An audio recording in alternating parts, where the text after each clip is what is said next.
Well, good morning. This is Tampa Home Talk, and we are live this morning in the studio, and our guest will be along a little bit shortly this morning. We've got a little bit of information in our outline where we can get started talking about it. I'm your host, Katrina Madewell, joined by my amazing counterparts. Hey, good morning. Adam Talley with Talley Insurance. Leo Kane with Beryl Engineering and Inspection. And I know, I hear him. He's a little bit down. I'm going to turn him up here. Hey, how about if I swallow the microphone? Does that work? Just a little. Just a little. So good morning. This is Tampa Home Talk, and I am your host, and our guest going to be joining us here in just a few minutes, Mr. Mark Rios, and we're going to talk a little bit about some of the affordable housing options coming to the Tampa Bay market. There's some stuff here that is yet already launched and started, and we're going to chat a little bit about that in a couple minutes when he gets all queued up. It was interesting because I was reading a little bit of the outline in here, and remember we did a show on this a couple weeks ago chatting about how actually this is one of the best times to buy as opposed to renting, just because of the rates being so much lower than they have been in the past. And you know, we won't, when those numbers start to balance out, naturally when rates go up, rent prices are going to continue to go up as well. But basically it's just a matter of time, right, before our market is a lot like some of the other markets we see throughout the country. Like, for example, in places like California, they have rent control. Are you guys aware of that? Did you know that? Well, and New York has rent control too, doesn't it? So the interesting thing about rent control, right, and of course I'm a huge advocate for home ownership. I'm a huge advocate for housing, but I like to look at it across the board, right, because we have investors that buy stuff as well. And so, you know, talking to some of my friends that live in these other states that represent people, I'll give you a prime example. One of my agent friends in California said that, you know, she had this investor they work with for years. She's lived there her whole life, kind of like me in Tampa. And basically, they have this little bungalow place on the beach, you know, that would be like ridiculously expensive to rent it out. And the way that they have changed their laws and their rules is once that tenant is in there, you basically can't increase the rent on them. And so you'll have this person that's lived in this beach bungalow for 20 years paying, you know, $1,200 a month, and they could be getting $5,000 a month for it. So you have to look at that across the board, right? Then that investor, it doesn't even make sense for them to hold on to the property because their taxes are going to be so high. I mean, it's not even going to offset the cost. Yeah. So, you know, you got to look at it across the board from everybody, right? The families that need affordable housing and the investor. Do you need affordable housing on the beach? But that's what I'm saying. Like, and then this, you get, that's why, like, I'm all for affordable housing and supporting this. I just think that, you know, California is a little bit rogue in some of their laws. So we got to be careful about that here in Florida as a state. My question is, okay, so let's say you own that house and you sell it. What rights does the renter have? It has to go with it. So then they have a hard time selling it. Wow. That's what I'm saying. It's kind of, California is a mess when it comes to that kind of stuff. So don't own rentals in California. Well, basically. I mean, I wouldn't even have a business in California personally or anything because they're just not business friendly. It's a crazy political climate. Their taxes are insane. So is fixing the rent like that considered fascism or socialism?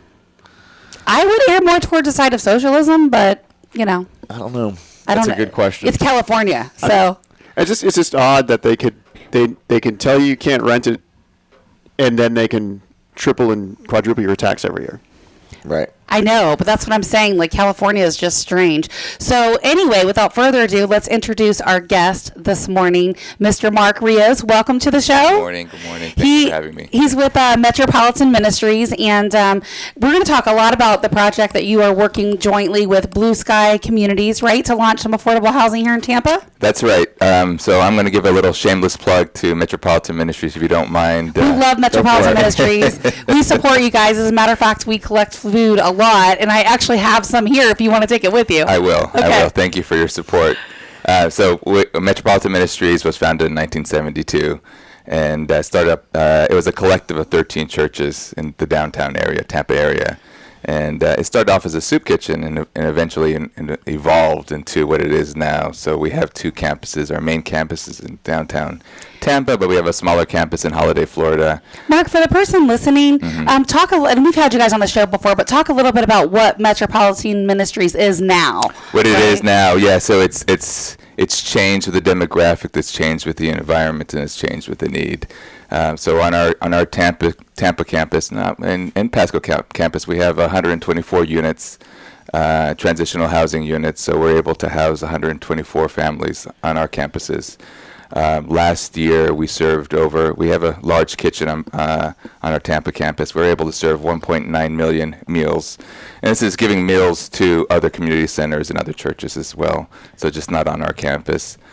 So for the people listening, the person that's maybe they're a little bit familiar with Metropolitan Ministries, maybe not a lot. Right. Give them an example of who some of the people are that come through your organization. Who do you guys help? Are they people that are temporarily homeless? Are they people that just need a meal here and there? Who are the families? It's everyone. On our campus, it's homeless families, single mothers with kids mainly. We do have a criteria and interview process they have to go through to see if they're going to be a good fit for our program. So it is a program. We really want families to be self-sufficient when they graduate from our program. How long is it? So it's anywhere. We have two separate buildings, so it can be anywhere from 1 month to a year that they can stay with us. And during that time, we offer different programs: case management, counseling, health and wellness classes, finance classes, and we offer daycare as well. Free daycare. Great. I love it. So tell me a little bit about this project we're going to chat about this morning. So you guys partnered up with Blue Sky Communities, or was this another nonprofit, or who's the other? Is it Blue Sky Communities? Is that right? Blue Sky, they are a for-profit developer. Okay. They have been around for about 7-8 years, and it's really been a blessing to partner with them. How did the whole project come about? So yeah, it's kind of crazy. So they actually approached us back in 2012, and this is during our campus expansion. So we weren't ready to take on affordable housing at that point yet. Well, that's a big project to undertake. It's a huge project to undertake, and we didn't think that we could do it. We couldn't expand our campus plus do affordable housing. So it came about in roughly 2018. They approached us again, and through new market tax credits and the help of Hillsborough County and some other programs, we were able to really bring this project to fruition. It was interesting. I was reading a lot of the information on here, and while we talk about it is affordable for most people to purchase, and I truly believe it still is. Mm-hmm. Those options are going to be limited, I think, in the future, and that's where this is really going to need even more support than what you have right now. But you guys, some of the stuff in here, they were saying, to rent some of these nice apartments, you're looking at probably anywhere from $1,500 to $1,800 in a decent area. That's right. Yeah, that's something that I saw last night as well. It's like $1,500 for a 1-bedroom in downtown Tampa.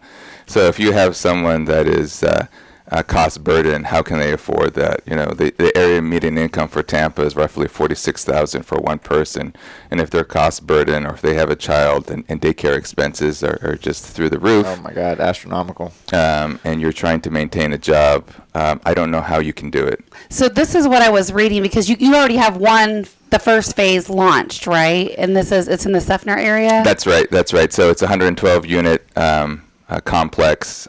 We're slated to. No, it's 1, 2, and 3 bedrooms all in there. That's right? correct. Okay. That's correct. And it's 70% homeless. That's some of the qualifiers to get into this program. The mix is 60% and 40% AMI. What's AMI again? Area median income. Okay. Yeah, so they're under that threshold. They have to meet that threshold. So again, it's $46,000 for one person in Tampa. I think it's a family of 4. It's roughly $67,000. Yeah, there's a lot of families that are living on barely more than minimum wage that would appreciate that. So I'm sure there's probably a waiting list, right, for this. We are Blue Sky has their property management company, Carteret, and so any calls are being filtered through Carteret, and right. they do their check as well. So people have called. We don't have a waiting list right now. Prior to substantial completion or completion of the project, we are going to start taking applications. Is phase 1 done or no? So Sable Preserve, we're not associated with Sable Preserve. That's okay. Total Blue Sky. They are So almost they started done. doing this on their own? What's that? They start doing the affordable housing Blue project Sky? on their Mhm, own. Wow, that's incredible. Yeah. All right, you probably hear the music beds rolling in, which means we are running out of time on our first segment. But we'll be back right after this quick break, and we're going to chat a little bit more about the project and just some different logistics on how the whole thing came about. Perfect. Our off-air number is 813-377-2775. Again, you can call or text us at 813-377-2775. 813-377-2775. We'll be back right after this break, so stick around.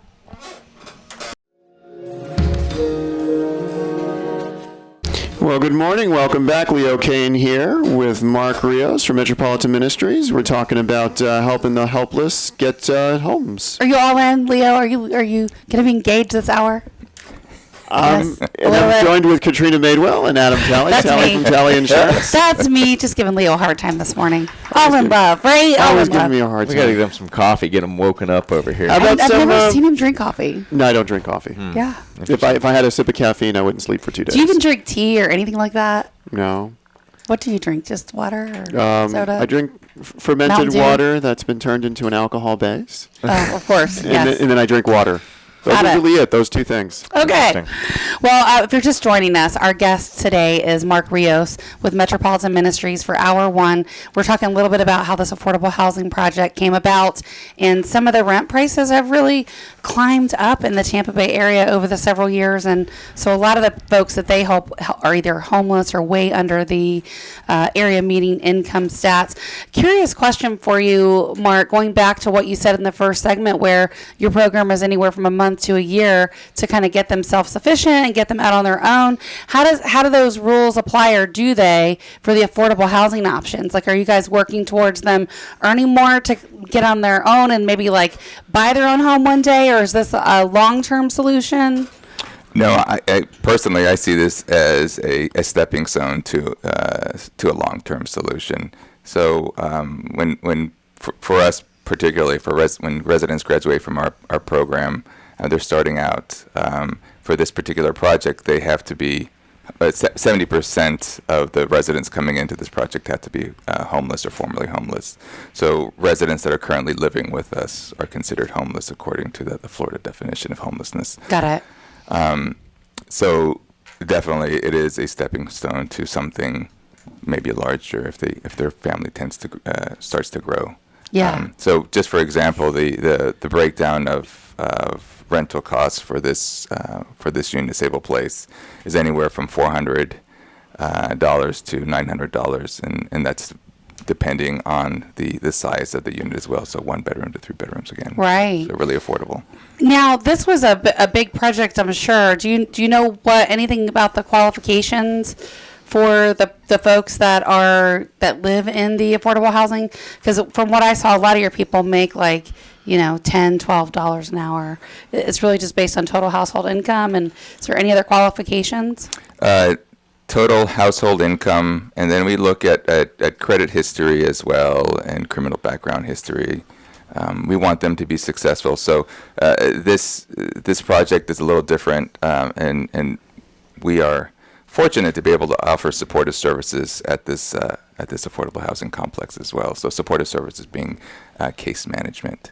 Now, question for you. You said you're looking into the criminal history. Is there certain crimes, not that any crime should be overlooked, but is there, obviously there's certain ones that you definitely wouldn't want them in there, but are there some where there might be crimes of just from necessity, being in the situation that they're in, that you guys overlook, or how does that work? We do. We take it case by case. Okay. So we're realistic. We know that sometimes that a certain crime can stay on your record longer than it needs to be. Well, I was thinking about the credit thing too, and actually, there's a family I have in mind I need to talk to you about after the show. Sure. That it's really somebody like that could definitely use some of the financial management and the budget and that sort of stuff. And it's a lady, I've been talking to her for a long time, and I tried to have her get ahead of the situation that she's in now. And it just went from bad to worse, and, brought attorneys in to the inevitable, to where now she's losing her home in foreclosure, and she's got 2 boys, and, still won't live on a budget. And so it's hard, but I think somebody like that could be benefited very well from your program. So I'm thinking about what you said in terms of credit, and surely the credit's shot at this point, because there was a mortgage that's been reporting late. So that's not gonna, when you have somebody like that's a single mom and then she's lost her job, they're going to have credit challenges. So, and it's unfortunate, but we look at it case by case. Yeah, and if that's good. Making an attempt. Yeah. So glad to hear that. It's interesting. I do want to quote Tim Marks. We've had him on the show before as well. And so one of the missions along with this, he says, along with our mission to provide services that alleviate suffering, promote dignity, and instill self-sufficiency, our vision is to help grow and build strong, caring communities. And I love that. This definitely ties in hand with what you guys are doing with this affordable housing. So the funding for the project, can we talk about that for a minute? Because I read a little bit of the backstory and not a cheap project, I'm sure, to undertake. Any idea what the total cost of the project was? It's a little over $25 million at the end of the day. Wow. So, yeah, hard costs and soft costs. So rightfully so, I can see why Metropolitan Ministry was like, oh, I don't know how we can jump in and do this, right? Because you have to have funding for that project. Right. A little bit, where do you want to share in terms of the funding for the project? Where did a lot of it come from? Because there was a few things that I want to comment on, but I want to hear your take. So it's a combination of low income housing tax credits, some state loans, sale and ELI loans, and then the county, Hillsborough County, helped us out tremendously with that GAP funding. Yeah, I was looking in here, and you guys had sponsorship from a couple folks in the community. For example, one of the ones I was looking at is a wrestler. It's pretty well known, right? So Thaddeus Bullard, he's 41, better known as World Wrestling Entertainment. Titus O'Neill, he helped you guys raise more than $1 million. He did. He's been a fantastic partner of ours, and he helped tremendously with his foundation this past year with the holiday tent. I'm going to quote what he said in the media because I feel like it's relevant and I think it puts everything in perspective. So his comment was, he said his mother was raped at a very young age at 11. She had him at 12 against the wishes of many people. You can understand that, right? A 12-year-old child. I have a 13-year-old, so I can understand that. He says they grew up dirt poor in government housing, and there were several times when the lights weren't on and things weren't available. And I think some people can't relate to that. I'm one of the people that can, right? So I grew up in a household where I had a single mom and the power would get shut off, and I can understand that. My mom didn't have me at 12, but she was probably 18, 19 when she had me. So everything, that we have, I've had to work very hard for. And so I think I speak for a lot of people when they say that. And that's why I always, we love partnering with communities like you guys. I just want to make sure that it's always a hand up and not a hand out, if that makes sense. That's what we stress. Yes. We don't want to put a Band-Aid on the situation. And that's, with the community support, we have been able to do that. We've really been able to change our program and modify our program to really help people be self-sufficient, and that's what we're trying to do. Now, is this something that's repeatable? Like, are there plans to continue building these type of communities? That's my hope. Okay. I really think I feel, and that's why I'm back with Metropolitan Ministries. This is my second stint with Metropolitan Ministries. I helped out with the campus expansion prior. Went with a private consulting company and just had a calling to come back. So what was your involvement, Mark? Like how much do you help? What do you do? What's your big rock in Metropolitan Ministries in terms of like your part that you do? So my part is I am the owner's rep for Metropolitan Ministries, working with Blue Sky. I helped with everything from the design, or just my input in the design, and making sure that it's going to work for our team as well. And now making sure that we're able to have our clients, our residents that are graduating from our program, have an opportunity to move into these affordable housing complexes. Yeah, I saw on there, not only do you guys have just all type of like things for the kids to do, right? Like in terms of like a clubhouse and a pool, but you also have like after school care. That's right. You have a lot of these education type programs where the folks can get better educated to make better decisions That's in the so future. Finance classes and health and wellness classes. Anything that we can't do at this complex, we're going to refer them back to our main campus. And so we're only like 15 minutes away from our main campus, so that there's a benefit to being close by. And you're not charging for any of the child care or anything, right? If they're living on our campus, we're not. But if they moved out, then we we really just offer a reduced rate, a really good rate. Curious question, because a lot of these people, they are working families, right? So how does it work in terms of the classes? Are these after hours when they're out of work? Is it on the weekends? We try to work with their schedule. So for those residents that are living with us, we know that if they have an opportunity to work and employment, we don't want them to miss work. Right. So we will work with them if it needs to be after hours, or on the weekends. We will do so. Who's coming in and teaching these classes? Is it just people from the community, or oh god? So yeah, it's different partners. WellCare has come in for employment type classes. We have a good relationship with Raymond James. Actually, they are the main investor on Stable Place. On JP Morgan Chase, they are providing the gap loan, or the bridge loan rather, and so they've come in. So we do have a lot of large corporations that come in that help and offer their services as well to our That's residents. awesome. Yeah. We're going to talk about a little bit more, another little piece on the funding when we come back. We actually got this question on Shriner's show probably like a month ago, and we are still following it, trying to cover it on Tampa Home Talk. It's not an easy thing to talk about. We definitely need an expert to join us on that, but this ties into kind of what we're talking about this morning. So you're listening to Tampa Home Talk. If you know someone that needs some assistance in this program, or you have some questions for Mark or Metropolitan Ministries, feel free to call or text us at our off-air number, which is 813-377-2775. Again, it's 813-377-2775.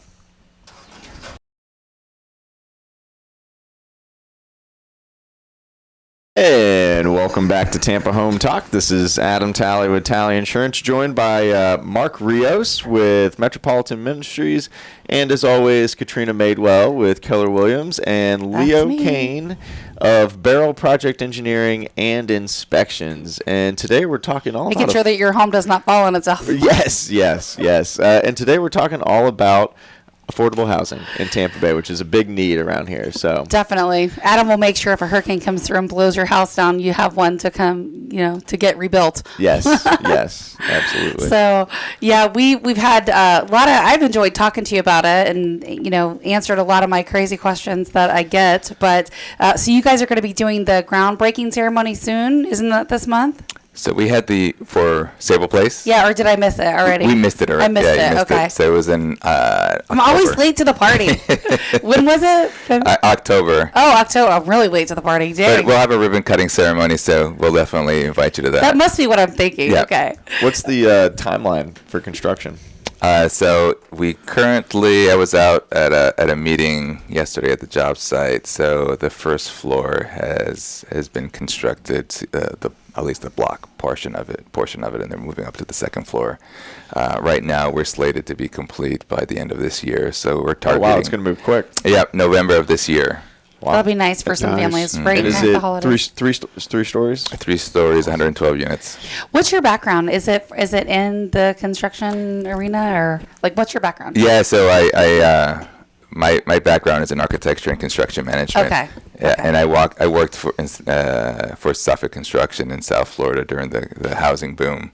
So I saw it go from 2003 to 2010. That was a fun time, wasn't it? It was a very, very scary time. And I wanted to get out of construction around that time. I ended up moving to Tampa in that area. And I was a victim of the crash as well. I ended up getting laid off, and that's how I came to Metropolitan Ministries. My church volunteered there, and that Friday that I got laid off, I came to start volunteering at Metropolitan Ministries that Monday. I just believed in what they did. I saw how organized they were. And it's just, by the grace of God, that volunteer position turned into a position with Metropolitan Ministries, and it eventually led into the role that I'm in now. I always believe you're where you're supposed to be, right? So everything happens for a reason, and while you wouldn't wish that on anyone, I think, life it happens a certain way by design. That's right. So, a couple things that I kind of wanted to touch back on. We had someone on Shriner's show, what is it, Pat, it's been a month or maybe more, that was asking a lot about the Sadowski Fund, and, that is fully intended for affordable housing, and that is one of those hard costs that you see charged by the state on your settlement statement anytime you buy or refinance. and you get a mortgage, you're going to see that on there. And so the challenge is, for the Sadowski Fund, the state has been coming in sweeping a lot of this money for other things, and it is 100% meant for affordable housing. That's right. And in my opinion, really, this should be used exclusively for these types of projects. And that's something we're planning to cover on Tampa Home Talk, but it's really hard to get anybody that wants to talk about that, as a you can touchy imagine. subject, yeah. And even trying just to get the financials. We've been trying to get the financials at a state level, and that should be public knowledge, right? Like, so just trying to track this down and get to the right people to see how money's coming in, where it's going out, and where it's going. It's been a very hard thing to put our hands on. I can imagine so, and it is a hot topic right now, and I'm hoping that some of that funding can be used for affordable housing. Yeah, in the past it hasn't been. It's been used as a slush fund for other. That other was programs. not the intention of that ever. So, and a lot of people don't even know it exists. That's why when we had a caller, and I couldn't even place the name, but I knew exactly what he was talking about, and it just gets swept so much year after year. Now, I have a question for you while we're talking about all the funds and stuff, and obviously you guys got some state and some local money to help build this. How long is it always going to stay as affordable housing, or is there a timeline that it has to stay that way, or what's the long-term plan? So with the sale and ELI loans, the state-funded loans, we're in it for 50 years. Awesome. Yeah, and we want it to be that way. Okay, good. We're really Good. we're in it to help out the community. It's sad though that it costs so much that you guys have to resort to actually taking a loan just to make this happen. That's it. I mean, What are the taxes like on this? Do you guys have any idea what the taxes and like what your budget's supposed to look like in terms of that? Like, are what the folks paying going to be enough to offset the cost of the project? so with regards to, yes, it will be. So the pro forma in the budget is created such that the cash flow is enough to cover all the From the residents. the additional expenses. And then Good. for those residents that are in it still have problems that I can't make their rent, we're going to work with them. Right. If it means that we have to refer them to another agency to help for payment for that month. But at least, like, in terms of, like, the biggest hurdle, right, is obviously getting the communities built. And then you've got this other hurdle on your ongoing cost and maintenance. So it's good that someone was smart enough to put the budget in place to where it can be self-sufficient. And you guys have resources in terms of, like, repair and maintenance and that sort of stuff. That's built into the budget where, a maintenance reserve is there, and then an operating deficit reserve is there as well. Which Leo is an expert at tearing that kind of stuff up. The deferred maintenance things that we see in a home all the time. You brought a bunch of other like stats and information with you as well, didn't you? On the I did. So I'm also going to plug. We're moving forward. Wish us luck. We're going to be applying for an affordable housing project in Pasco. So Great. The RFA process is a competitive process, but we're partnering with Blue Sky once again. We got approval from our board to submit the application to be awarded those tax credits for another affordable housing And we would project. love to be involved with that and help you guys. And, you know, if we can do anything to support that venture, we absolutely will. Yep, we'll definitely let you know. We're going to need all the support that we can get. Do you have For an sure. area of Pasco that you guys are targeting, or? We're looking at Newport Richey Okay. right now. So there's two sites, one in Hudson and one in Newport Richey. But the one in Newport Richey is closer to our campus. It's about 3.5 miles away from our Okay, campus. so your other campus is also in Newport Richey or close It's by? in Holiday. Okay. Yeah. So Okay. it's right there. And that's a huge growing area. I can tell you Katrina's selling a ton of houses in that area. Some in that area. It's a very mixed, that's for sure. I tell you, the demographics are all over the place in those areas. It really is, but there's definitely a need for affordable housing. And one thing that I did want to mention, I wanted to just kind of clarify, there is I think a negative stigma around affordable housing. And if I would invite anybody to look at Blue Sky's projects, it's not what you would consider affordable housing project per se. It's they're gorgeous units, they're gorgeous apartment complexes, and it looks like just like any other housing complex, multifamily complex. Yeah, there's a big thing that goes with that too, right? Because you want to make sure if you are going to put this within the community, it blends with everything else around it. It blends. It works with the environment. It's self-sufficient, and really it's the property management company that really could outlines the policy and how everything is being taken care of. So if it's maintained and clean, then it's going to be a successful project. Do you know, I'm just curious, like, did Blue Sky get any type of pushback or anything especially when they built the first one from the community? Any people just super opposed to it? Maybe residents that live around there? I can't speak for them. I'm sure they did. Yeah. It's a hard thing to combat, I'm sure. It is. When we built our campus in Pasco, people are just curious, and rightfully so. They should be concerned with what are you doing? How is that going to impact the neighborhood? How is it going to impact businesses? And we invited everybody to come ask us questions. We're open to answering any questions, and it's the people that are running the program that really sets the tone. Yeah. And I feel like us at Metropolitan Ministries, we do a fantastic job of setting the tone. I think the stories of the people too, right? Like you say, it can get a bad stigma not only for the building, but also I think a lot of the people that are in the program. That's right. A lot of these people have had a temporary setback, or in the situation that I shared earlier with someone, it started out as a divorce and snowballed into other things. And, you don't know what you don't know. But I can tell you, like, we're really big on advocating for, the budget model and, like, living within your means and not having debt.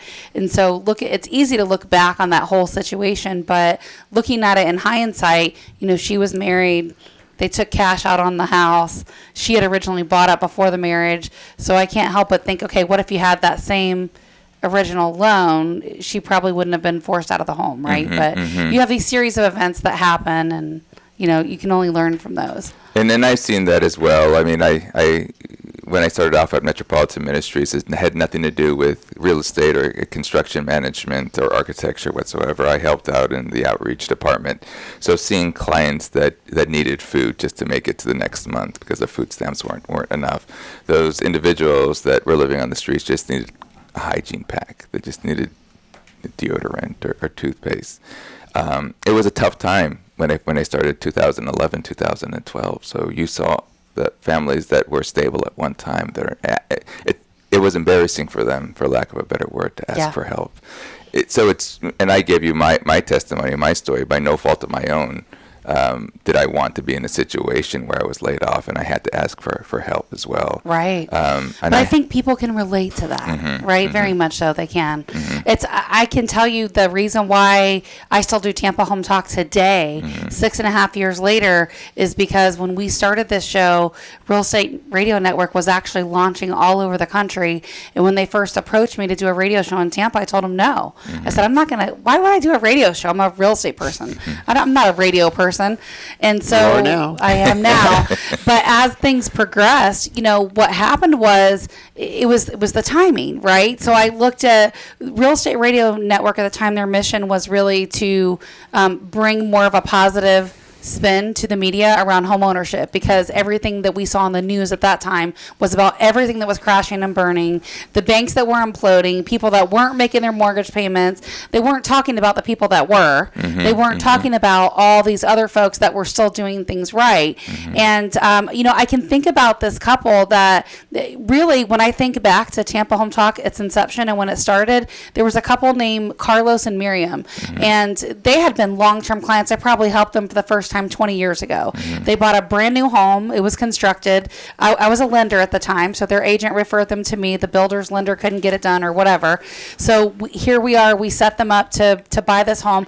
They did everything really perfect, as you would have it. They took a 15-year mortgage. They put a decent down payment. They saved. They did everything perfect. And so when the housing market crashed, which is right around the same time that we started Tampa Home Talk, the one spouse had lost their job, and it took them a while to find another one. And when they did, they were making significantly less. And so the housing payment was getting a little tight on a 15-year. So we actually redid that on a 30-year so they could stay in their home, get stable. Well, then the next spouse lost their job, again, yet making less money. And then, this went on for a period of several years. So then the first spouse that lost their job lost it again. And so, now you have this family. We'll finish telling their story right after the break. But this is the reason why I started doing Tampa Home Talk. So we'll be back right after this break in a couple minutes. I'll finish up the story with Carlos and Miriam and how this plays into Tampa Home Talk as you hear it today. Stick around. We'll be right back. And welcome back to Tampa Home Talk. This is Adam Talley with Talley Insurance, joined by Katrina Madewell. That's me. And Leo That's Kane me. with Beryl It's me, Pride. that's me. It's me. And then, of course, Mark Rios with Metropolitan Ministries. That's and me. We were sharing a story right before the break. We probably should finish that, don't you think? I think so. Yeah. Go ahead. So our off-air number, in case you want to connect with us, is 813-377-2775, 813-377-2775. And I was sharing the story about Carlos and Miriam and how I started doing radio. And, Real Estate Radio Network had approached me. I declined the opportunity to launch a show in Tampa. And then as I sat with it, looking at this family that had lost their job more than once, were impacted with this economy, and then they ended up actually moving to South Florida. But the chain of events was, they did everything perfect 15-year, went to a 30-year, still burned up all their savings. And then the next thing you know, now the market has continued to tank, and they're in a position where they have to sell their home. They should have had some equity, but because of the market, the way it was, they did, and they ended up having a short sale. And it was hard. It was painful. It was a very painful process for them.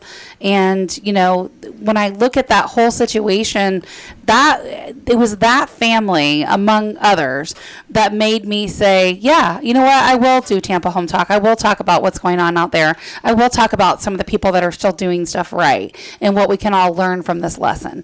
And so that's kind of how Tampa Home Talk came about today. And we talk about a really, really wide variety of stuff on the show. But it's been fun. And the people that we have met along the way are awesome. People just like yourself that have shared their story and how, even that part of the economy affected you as a person, right? And we read all this stuff in the history books, but at the time, I think it's hard to think we're living this. And I remember having that thought in the middle of that, this is going to be history, right? This is something we're going to read in the history books, just like 9/11. It was interesting. So anyway, I really would love to talk about how people can get involved, because there's a lot of ways to get involved with Metropolitan Ministries. And so you said your church did some work, so it was a pretty easy connection.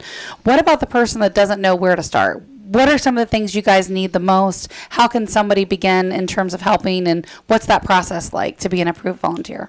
So I would go to the website, metropolitanministries.org, start there. There is a link to be able to fill out a form so you can become a volunteer. You have to go through an orientation, a short orientation, just of what our mission is, what we do, and the community that we serve.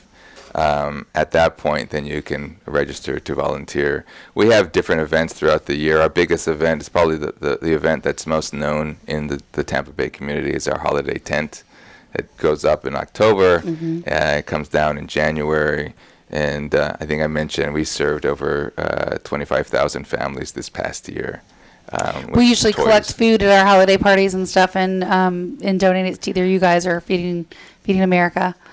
It's phenomenal to see the community come together. Tampa is an amazing place. I feel like I lived all in different areas of Florida, but I call this place home, even though I grew up in North Florida. I really consider the Tampa Bay community my home. North Florida, where? Lake City. Okay. Yeah. That is in the middle of nowhere, right? It's Podunk. Actually, Thaddeus Bullard, he was in Live Oak for a little bit. And he knew one of the guys that graduated with me, or a couple of years before me, that played football at UF as well.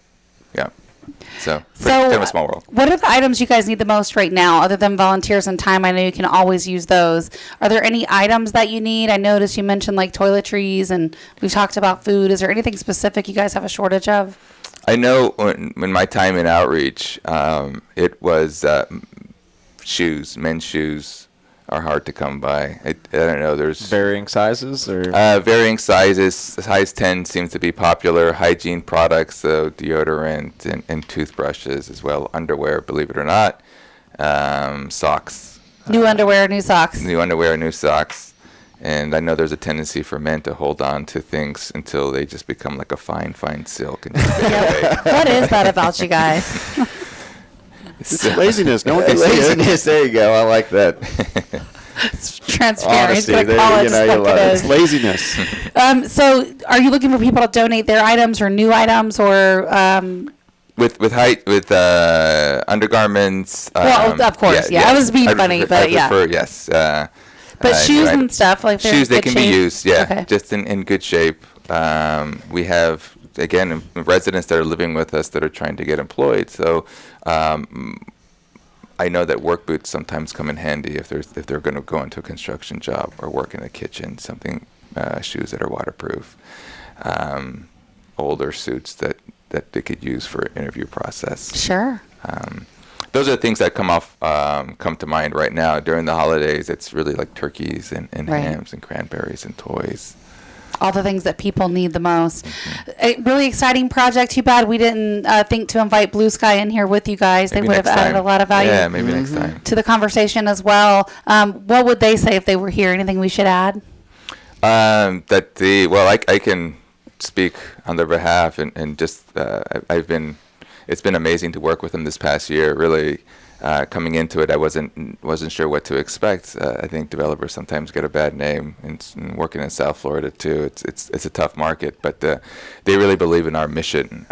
They have been fabulous to work with, and I'm hoping that this partnership. This synergy will lead to other affordable housing projects that we can really fight this fight together. I think it will too, and I think it will be exciting to see how some of the funding comes about, and getting involved with some of the politicians that also believe that these state funds should continue to funnel into these type of projects. Mayor Castor has been phenomenal. So she has been a big supporter of affordable housing and metropolitan. That was one of the big things in the race for mayor. That was a big thing that was talked about. That was added. And Leo, I know you can probably chime in on that as well, right? Like, because you were pretty involved with a lot of the candidates, didn't you? Yeah, but I wasn't involved at the Jane level. I figured she was just going to win, so I helped out my friends who were running on the lower levels.